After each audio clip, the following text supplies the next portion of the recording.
அனைவருக்கும் இனிய காலை வணக்கம். இன்றைக்கி முதியோர்களுக்கான உணவு தான் பார்க்க போகிறோம். எந்த மாதிரியான உணவு வகைகள் எடுத்துகிட்டா நம்ம ஆரோக்கியமாக இருக்கலாங்கிறது தான் இந்த வீடியோவில் பார்க்க போகிறோம். இந்த பதிவில் குறிப்பிட்டுள்ளபடி உணவு வகைகளை தேர்ந்தெடுத்து அதன்படி நாம் கரெக்டாக ஃபாலோ பண்ணிட்டு வந்தால் நமக்கு எந்த பிரச்சனையும் இருக்காது. வாங்க வீடியோக்குள்ளே போகலாம். நண்பர்களே, ஒரு கசப்பான உண்மையை சொல்லட்டுமா? ஒரு மனிதன் முடி வெண்மையாவதாலோ முகத்தில் சுருக்கங்கள் வருவதாலோ முதிர்ந்தவன் ஆகிவிடுவதில்லை.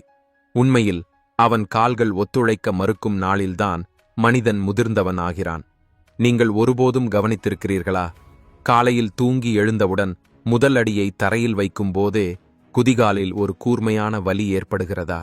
அல்லது கொஞ்ச நேரம் நாற்காலியில் உட்கார்ந்துவிட்டு ஏழ முயற்சிக்கும் போது முழங்கால்களில் கை வைத்து ஆதரவு எடுத்துக்கொள்ள வேண்டிய நிலை வருகிறதா? அல்லது இரவில் ஆழ்ந்த தூக்கத்தில் திடீரென்று கால்பிடரியில் பயங்கரமான தசை இழுக்கல் ஏற்பட்டு அலறல் வருகிறதா? இந்த கேள்விகளில் ஒன்றுக்கு கூட உங்கள் பதில் ஆம் என்றால், இப்போது சற்று கவனமாக இருங்கள். இது சாதாரண சோர்வு அல்ல. உங்கள் உடலின் அடித்தளம், அதாவது உங்கள் கால்கள், இப்போது பலவீனமடையத் தொடங்கிவிட்டன என்பதற்கான அபாய மணி இது. ஆனால் பதற்றப்பட வேண்டாம். உங்களை பயமுறுத்த அல்ல, விழிப்புணர்வு அளிக்கத்தான் இன்றைய இந்த வீடியோ உங்கள் வாழ்க்கையையே மாற்றக்கூடும். இன்று நான் உங்களுக்கு விலையுயர்ந்த மருந்துகளையோ ரசாயன சப்ளிமெண்ட்டுகளையோ சொல்லப்போவதில்லை. நாம் திரும்பிப் போகப் போவது நம் பழைய இந்திய சமையலறைக்குத்தான். அங்கே மறைந்திருக்கும் 8 அதிசயமான நாட்டுப்புற உணவுகள் பற்றி இன்று பேசப் போகிறோம். அவை 60 வயது கால்களுக்கு கூட 20 வயது உயிரை ஊட்டும் சக்தி கொண்டவை. ஆம், நீங்கள் சரியாகத்தான் கேட்டீர்கள். இந்த 8 விஷயங்களில் 8வது ஒன்றை நான் வீடியோவின் இறுதியில் சொல்வேன். அது என்னுடைய தனிப்பட்ட விருப்பமானதும் மருத்துவர்களாலும் உடனடி சக்தி அளிப்பதாக கருதப்படுவதும் தான். முதுமையில் யாரையும் சார்ந்து வாழ வேண்டிய நிலை வரக்கூடாது என்று நீங்கள் விரும்பினால், உங்கள் பேரன் பேத்திகளுடன் ஓடி விளையாட வேண்டும் என்று நினைத்தால், இந்த வீடியோவை ஒரு வினாடி கூட ஸ்கிப் செய்யாதீர்கள். ஏனெனில் அரைகுறை தகவல் நோயை விட ஆபத்தானது. ஆகவே பலவீனத்திலிருந்து பலத்துக்கான பயணத்தை இப்போது தொடங்குவோம். தீர்வை அறியுமுன் நம் கால்களில் இந்த பலவீனம் ஏன் வருகிறது என்பதை முதலில் புரிந்து கொள்ள வேண்டும். நேற்று வரை மலை ஏறிய கால்கள் இன்று 4 அடிகள் நடக்கவே நடுங்குவது ஏன்? மருத்துவ அறிவியலில் இதை சார்கோபீனியா என்று சொல்கிறார்கள். எளிய வார்த்தையில் சொன்னால், ஒரு பழைய கட்டிடத்தின் சுவர்கள் காலப்போக்கில் சிதைவது போல் 40 வயதுக்குப் பிறகு நம் உடல் மெதுவாக தசைகளை இழக்கத் தொடங்குகிறது. ஒவ்வொரு ஆண்டும் தசைகள் சிறிது சிறிதாக குறைந்து கொண்டே போகின்றன. இதோடு சேர்ந்து இன்னொரு பெரிய பிரச்சனையும் நடக்கிறது. வயது அதிகரிக்கும் போது உணவில் உள்ள கால்சியம், வைட்டமின் டி, புரதம் ஆகியவற்றை நம் செரிமான அமைப்பு சரியாக உறிஞ்ச முடியாமல் போகிறது. அதன் விளைவாக எலும்புகள் உள்ளிருந்து காலியாகத் தொடங்குகின்றன. நரம்புகள் சுருங்குகின்றன. நாம் என்ன செய்கிறோம்? வலிக்கான மாத்திரையை எடுத்துக்கொள்கிறோம். நண்பர்களே, வலி மாத்திரை அலாரத்தை மட்டும் நிறுத்தும், தீயை அணைக்காது. நம் உடல் என்ஜினுக்கு சரியான எரிபொருள் தேவை. நம் உடல் ஒரு அதிசயம். சரியான ஊட்டச்சத்து கிடைத்தால் 70 வயதிலும் கூட அது தன்னை தானே சரி செய்து கொள்ளும். ஆகவே உங்கள் கால்களை இரும்பு போல் வலுவாக்கும் அந்த 8 நாட்டுப்புற பொக்கிஷங்களை இப்போது வெளிச்சத்துக்கு கொண்டு வருவோம். நம் பட்டியலில் முதலில் வரும் பொருள் பழைய காலத்து மல்லர்கள் தங்கள் வேட்டிக்குள் கட்டிக்கொண்டு சென்றது. அது வறுத்த கடலை மற்றும் வெல்லம். இன்றைய இளைஞர்கள் ஜிம்முக்குப் போய் ஆயிரக்கணக்கில் செலவு செய்து புரதப் பொடிகளை குடிக்கிறார்கள். ஆனால் உண்மையான பலம் எங்கே இருக்கிறது என்பதை நம் முன்னோர்கள் அறிந்திருந்தார்கள். கடலையில் நிறைய புரதமும் நார்ச்சத்தும் உள்ளது. அது நேரடியாக சேதமடைந்த தசைகளை சரி செய்கிறது. வெல்லம் வெறும் இனிப்பல்ல, அது இரும்புச் சத்து நிறைந்த ஒரு களஞ்சியம். இந்த இரண்டையும் சேர்த்து சாப்பிட்டால் அற்புதம் நடக்கும். கால்களில் மயக்கம் அல்லது மின்மினுப்பு உணர்வு வருவதற்கு காரணம் அங்கு இரத்த ஓட்டம் சரியாக இல்லாததுதான். வெல்லம் சாப்பிடுவதால் ஹீமோகுளோபின் அதிகரித்து இரத்த ஓட்டம் வேகமாகும். நரம்புகளில் இரத்தம் ஓடத் தொடங்கினால் கால்களும் தானாக ஓடத் தொடங்கும். நீங்கள் அதிகமாக எதுவும் செய்ய வேண்டியதில்லை. தினமும் மாலை நேரத்தில் சிறிய பசி வந்தால் டீயுடன் ஆரோக்கியமற்ற பிஸ்கட் சாப்பிடுகிறீர்களே, அதை மாற்றுங்கள். ஒரு கைப்பிடி தோலுடன் வறுத்த கடலை, அதோடு ஒரு சிறிய துண்டு வெல்லம், நன்றாக மென்று சாப்பிடுங்கள். ஒரு வாரத்திற்குள் உங்கள் சோர்வு குறைந்து வருவதை உணர்வீர்கள். இரண்டாவது உணவு சாஸ்திரங்களில் தேவர்களின் உணவு என்று சொல்லப்படுவது. அது மக்கானா. எழுந்து உட்காரும்போது முழங்கால்களில் கடகட என்று சத்தம் வருகிறதா? அப்படியானால் உங்கள் மூட்டுகளில் இருக்கும் இயற்கையான எண்ணெய், அதாவது கிரீஸ் குறைந்துவிட்டது என்று அர்த்தம். இந்த பிரச்சனைக்கு மக்கானா ஒரு தீர்வு. அதில் கால்சியம் நிறைந்திருக்கிறது. மூத்தவர்களுக்கு இது சிறந்த ஸ்நாக். எளிதில் செரியும். கனமான உணவுகள் முதுமையில் செரியாது. ஆனால் மக்கானா வயிற்றை லேசாக வைத்துக்கொண்டு எலும்புகளை வலுப்படுத்தும். கச்சா மக்கானாவை சாப்பிட சிரமமாக இருக்கலாம். அதனால் ஒரு கடாயில் சிறிது சுத்தமான நெய் விட்டு ஒரு கைப்பிடி மக்கானாவை மிதமான தீயில் கரகரப்பாக வறுக்கவும். மேலே சிறிது கல் உப்பும் மிளகுத்தூளும் தூவிக்கொள்ளலாம். டிவி பார்க்கும்போது கூட இதை ஸ்நாக் போல சாப்பிடலாம். இது உங்கள் மூட்டு வலிகளை குறைப்பதோடு மட்டுமல்ல, முகத்தில் முதுமை சுருக்கங்கள் வருவதையும் தடுக்க உதவும். நண்பர்களே, மூன்றாவது உணவின் பெயரை கேட்டால் நீங்கள் சற்று ஆச்சரியப்படலாம். நவீனமாக ஆக வேண்டும் என்ற எண்ணத்தில் நாம் இதை மறந்துவிட்டோம். அது ராகி. சில இடங்களில் இதை நாச்சி அல்லது மடுவா என்றும் சொல்கிறார்கள். கோதுமை, அரிசியுடன் ஒப்பிடும்போது ராகியில் 10 மடங்கு அதிக கால்சியம் உள்ளது என்பதை அறிந்தால் நீங்கள் ஆச்சரியப்படுவீர்கள். ஆம், 10 மடங்கு. எலும்புகளின் அடர்த்தியை அதிகரிக்க உலகிலேயே மிகச் சுலபமான, மிக வலிமையான தானியம் இது. எலும்பு முறிவு அல்லது ஆஸ்டியோபோரோசிஸ் உள்ளவர்களுக்கு மருத்துவர்களே ராகி சாப்பிட பரிந்துரைக்கிறார்கள். மூத்தவர்களுக்கு பற்கள் தொடர்பான பிரச்சனைகள் இருப்பதால் கடினமான உணவுகளை சாப்பிட முடியாது. அப்படி இருந்தால் ராகி கஞ்சி செய்து குடிக்கலாம். அல்லது எளிய வழி, வீட்டில் பயன்படுத்தும் கோதுமை மாவில் ராகி மாவை கலந்து கொள்ளலாம். வாரத்தில் குறைந்தது 3 முறை ராகி ரொட்டி அல்லது ராகி தோசை சாப்பிடுங்கள். இது வயிற்றை குளிர்ச்சியாக வைத்துக்கொண்டு கால்களின் எலும்புகளை கல்லைப் போல வலுவாக்கும்.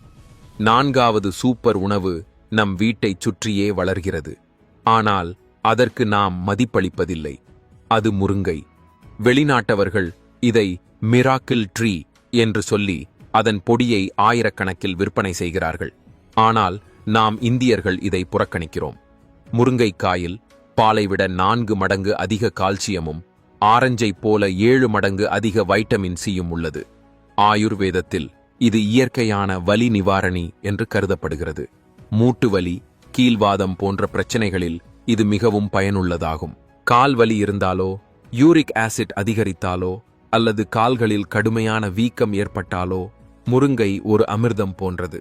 முருங்கைக்காயை வைத்து குழம்போ அல்லது பொரியலோ செய்து சாப்பிடலாம்.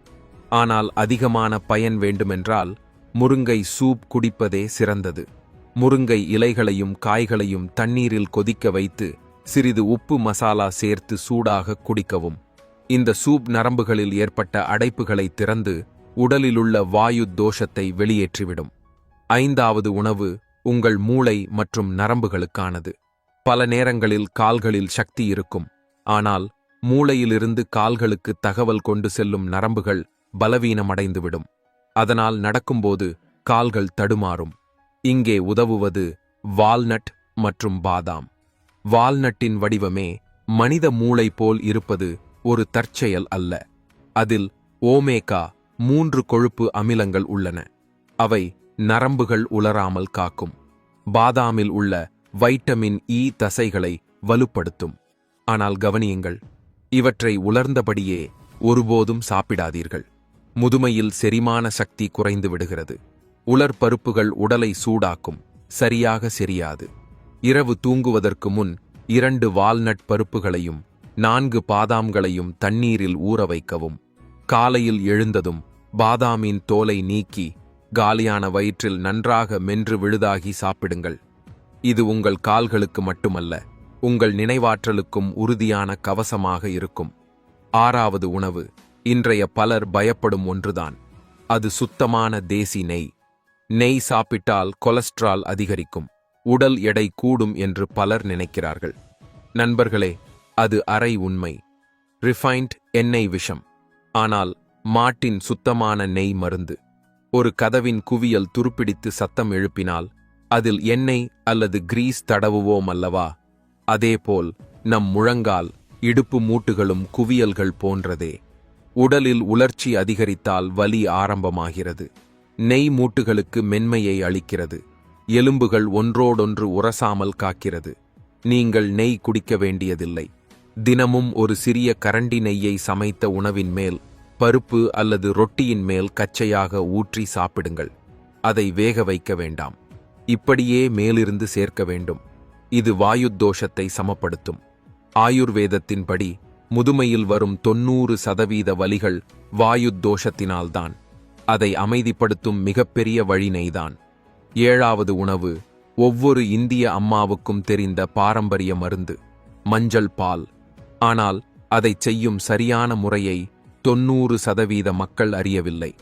இரவில் தூங்கும்போது கால்களில் பதற்றம், வலி அல்லது ரெஸ்ட்லெஸ் லெக் சிண்ட்ரோம் இருந்தால் இந்த பால் உங்களுக்கு அமிர்தம். மஞ்சளில் உள்ள குர்குமின் வீக்கத்தை குறைக்கும். ஆனால் வெறும் பாலில் மஞ்சள் கலந்து குடித்தால் முழு பயன் கிடைக்காது. ஒரு கப் பாலை சூடாக்குங்கள். அதில் அரை கரண்டி மஞ்சள் சேர்க்கவும். இப்போது கவனமாக, அதில் ஒரு சிட்டிகை மிளகுத்தூளும் ஒரு சிறிய இலவங்கப்பட்டை துண்டும் சேர்க்க வேண்டும். ஏன் தெரியுமா? மஞ்சளின் சக்தியை உடலுக்குள் கொண்டு செல்லும் சாவி மிளகுதான். மிளகில்லாமல் மஞ்சளின் 90% பலன் வீணாகிவிடும். இதை தூங்குவதற்கு அரை மணி நேரத்திற்கு முன் குடியுங்கள்.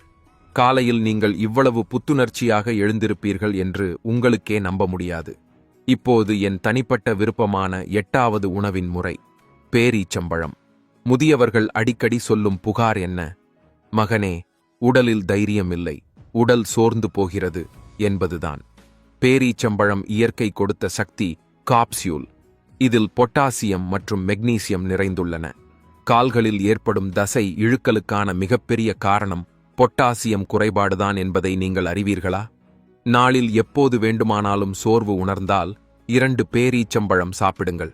அல்லது 2 பேரீச்சம்பழங்களை பாலில் கொதிக்க வைத்து அந்த பாலை குடித்து பழங்களை மென்று சாப்பிடுங்கள். இது இரத்தக் குறையை நீக்கி தசைகளுக்கு உடனடி வலிமை தரும். நண்பர்களே, இந்த 8 உணவுகள் உங்கள் உடலுக்கான எரிபொருள். ஆனால் வண்டி பெட்ரோல் மட்டும் இருந்தால் ஓடாது. என்ஜினையும் இயக்க வேண்டும். இவற்றையெல்லாம் சாப்பிட்டுவிட்டு நாள் முழுவதும் படுக்கையிலேயே இருந்தால் எந்த பயனும் இல்லை. இந்த உணவுகளின் முழு பயனை பெற நீங்கள் 3 சிறிய விஷயங்களை கட்டாயம் செய்ய வேண்டும். முதல் விஷயம், சூரிய ஒளி. நீங்கள் எவ்வளவு கால்சியம் சாப்பிட்டாலும் உடலில் வைட்டமின் டி இல்லை என்றால் அது எலும்புகளில் சேராது.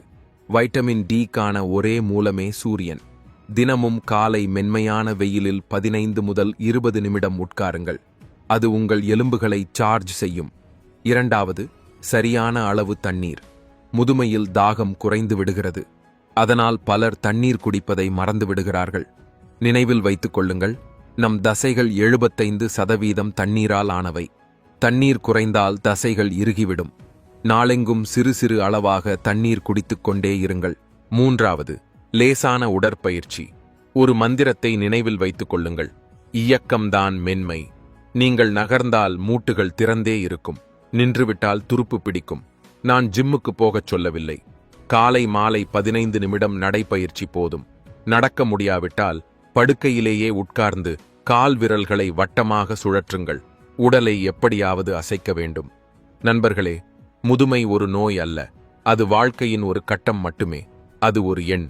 உங்கள் மன உறுதி வலுவாக இருந்தால், உங்கள் எலும்புகள் இரும்பு போல இருந்தால், 80 வயதிலும் 20 வயது இளைஞனை மிஞ்சலாம். என் கைகளை கூப்பி உங்களிடம் ஒரு வேண்டுகோள். இன்றே இந்த 8 விஷயங்களில் எந்த 2 அல்லது 3ஐயாவது உங்கள் உணவில் சேர்க்கத் தொடங்குங்கள். வெறும் 7 நாட்கள். ஆம், உங்களுக்கு நீங்களே 7 நாட்கள் கொடுங்கள். படிக்கட்டில் ஏறும்போது உங்கள் மூச்சிலும் கால்வலியிலும் மாற்றம் ஏற்பட்டிருப்பதை உணர்வீர்கள். இந்த வீடியோ உங்களுக்கு பயனுள்ளதாக இருந்தது என்று நினைத்தால் அதை உங்களுக்குள் மட்டும் வைத்துக் கொள்ளாதீர்கள். உங்கள் பெற்றோர், தாத்தா பாட்டி அல்லது நண்பர்களின் வாட்ஸ்அப் குழுவில் கண்டிப்பாக பகிருங்கள். நல்லதை பகிர்ந்தால் அது பெருகும். ஆரோக்கியமாக இருங்கள், மகிழ்ச்சியாக இருங்கள். இந்த வீடியோ உங்களுக்கு பிடிச்சிருக்குன்னு நினைக்கிறேன். இதே மெத்தடை நீங்கள் ஃபாலோ பண்ணி உங்களோட வாழ்க்கை தரத்தை மென்மேலும் உயர்த்துங்கள். மேலும் இன்னும் அரிய ஒரு கருத்துக்களோடு நான் உங்களை சந்திக்கிறேன். நன்றி, வணக்கம், வாழ்க வளமுடன்.